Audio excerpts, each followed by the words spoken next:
अगस्त्य मुनि रामचंद्र से कहते हैं, लंका में जब रावण का राज्य अभिषेक हुआ, वह अपने भाइयों के साथ राज्य करने लगा। तब उसने अपनी बहन शूर्पणखा का विवाह करने का निश्चय किया। कालका जाति के विदुज्जिन दानव के साथ शूर्पणखा का विवाह हुआ। एक दिन रावण शिकार के लिए गया था। वहाँ उसे मैं नाम का दानव मिला। वह दानव एक कन्या अपने साथ लिए हुए था। रावण ने उससे पूछा, तुम कौन हो? निर्जन वन में क्यों घूमते हो? और इस मृगयास्वा नयनी कन्या को अपने साथ क्यों लाए हो? रामचंद्र रावण के यह पूछने पर मैं दानव ने उत्तर दिया, मैं अपना सब हाल बताता हूँ, सुनो। हेमा नाम की एक अप्सरा थी, शायद उसका नाम तुमने भी सुना हो। देवताओं ने उस अप्सरा को हमें दिया था।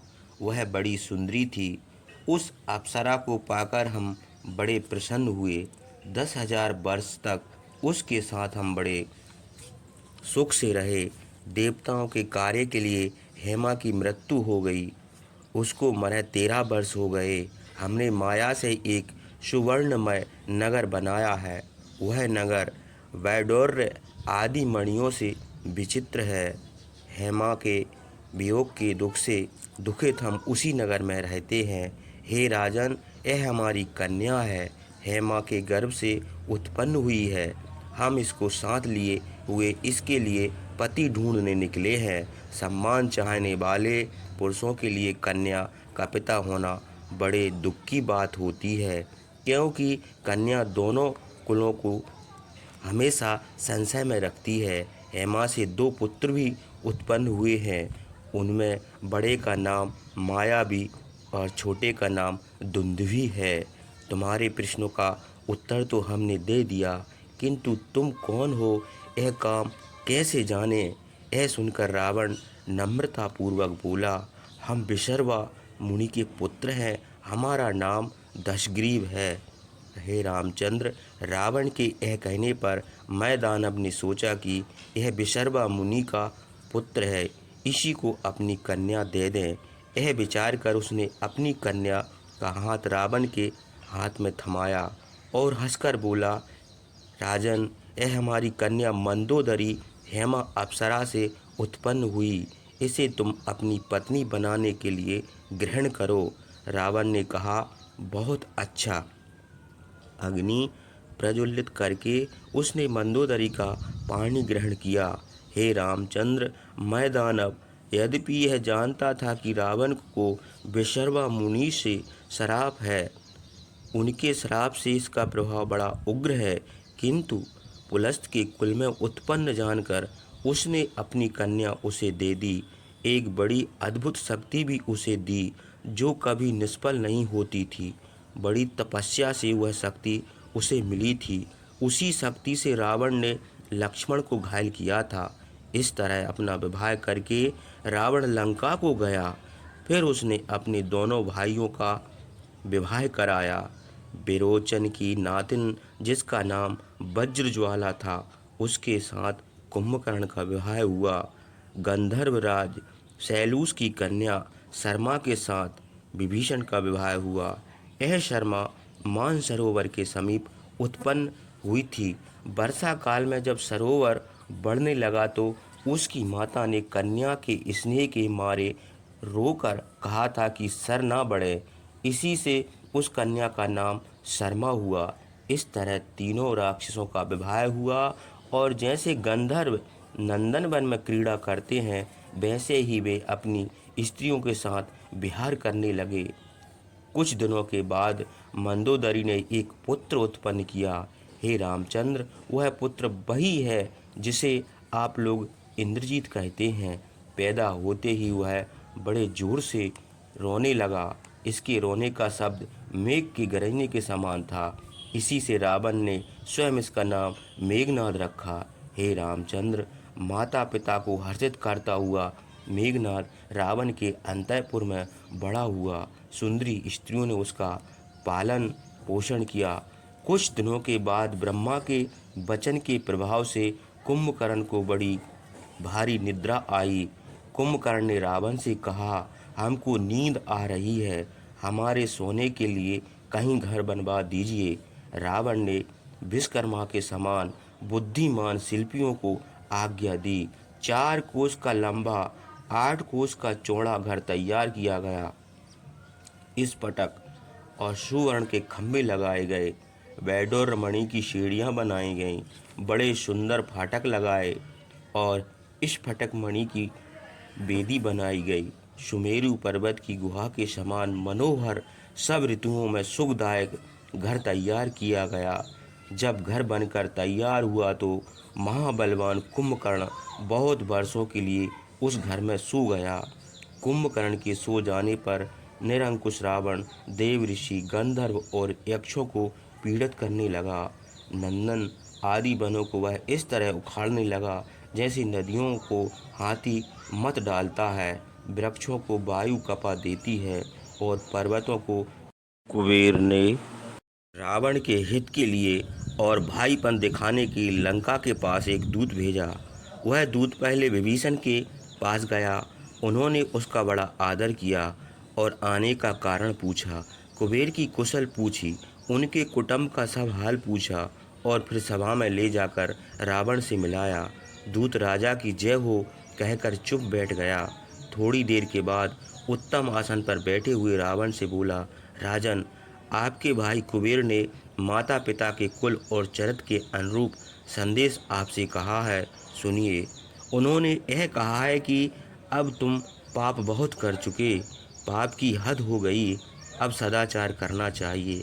यदि हो सके तो धर्म का पालन को तुमने नंदन वन को उजाड़ दिया है, यह हमने स्वयं देखा है। ऋषियों को तुमने मार डाला है, सो भी हम सुन चुके हैं।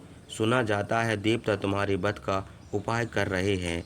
हे राक्षस राज, यद्यपि तुमने बार बार हमारा अनादर किया है, किंतु अपराध करने पर भी बालक की रक्षा की जाती है, इसलिए हम तुमको समझाते हैं। तुम तपस्या करने के लिए हिमवान पर्वत पर गए थे, वहाँ इंद्रियों को बस में करके रौद्र व्रत का अनुष्ठान कर रहे थे। एक दिन महादेव के साथ पार्वती को हमने देखा। हम मन में सोचने लगे कि यह कौन स्त्री है। पार्वती उस समय अनुपम रूप धारण किए थी। यद्यपि हमारे मन का भाव कुछ दूषित न था, किंतु उनकी ओर देखते ही उनका क्रोध आ गया। उनके दिव्य प्रभाव से हमारी बाईं आँख भस्म हो गई। धूल पड़ने से जिस प्रकार ज्योति पीली पड़ जाती है, वैसे ही हमारी आँख पीली पड़ गई।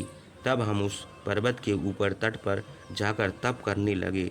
800 वर्ष मौन रहकर हमने तप किया। व्रत समाप्त होने पर महादेव प्रसन्न होकर हमसे बोले, हे धर्मज्ञ, तुम्हारी इस तपस्या से हम प्रसन्न हुए हैं। कुबेर, यह व्रत पहले हमने किया था और अब इसे तुमने किया है।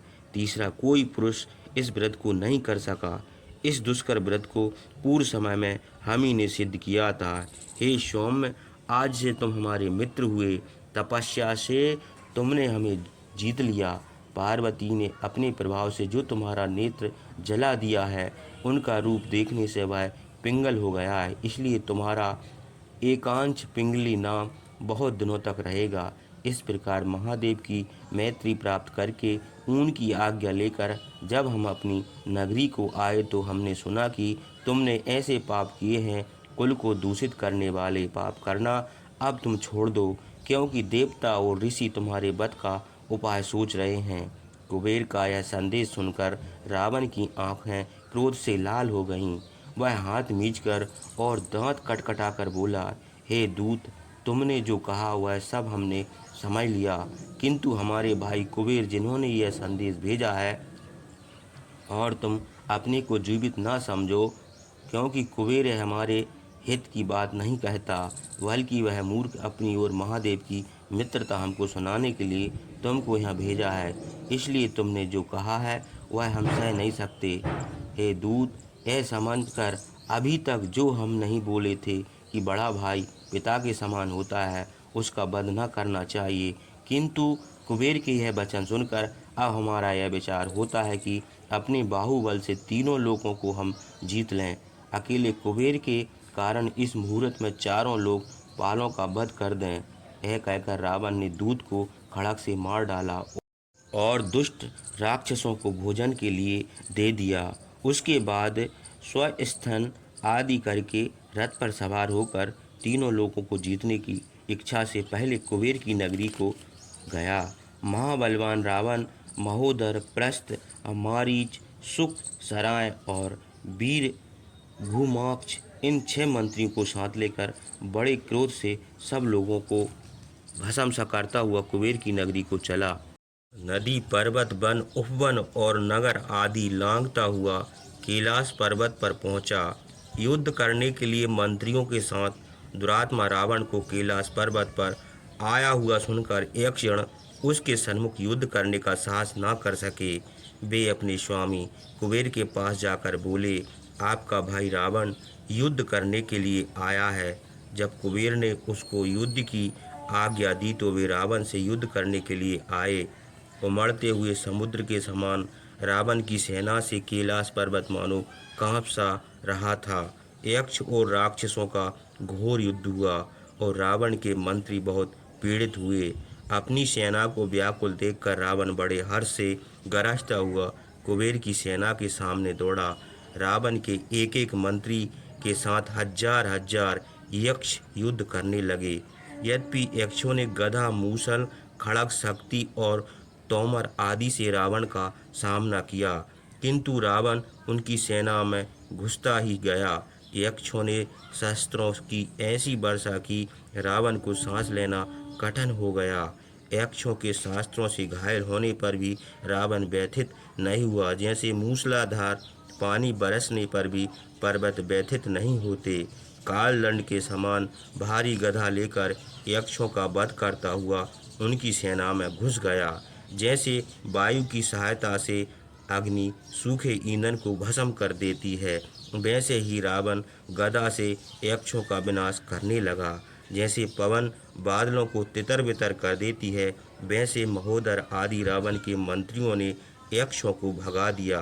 कुछ तो मारे गए, कुछ भाग गए, कुछ घायल होकर गिर पड़े और दांतों से होंठ चबाते हुए बड़े क्रोध से युद्ध भूमि में डटे रहे।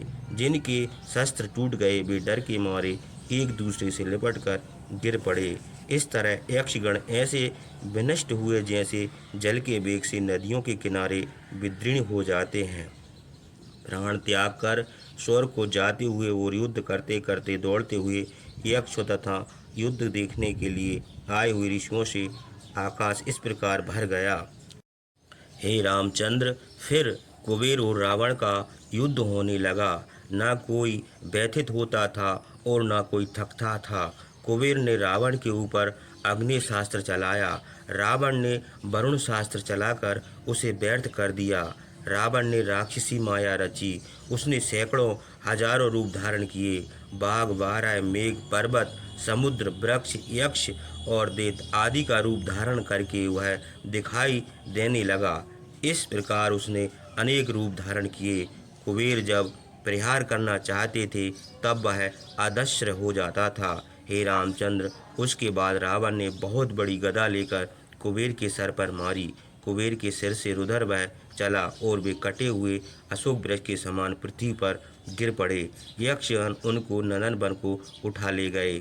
इस तरह कुबेर को जीतकर रावण ने उनका पुष्पक विमान विजय का चिन्ह स्वरूप ले लिया।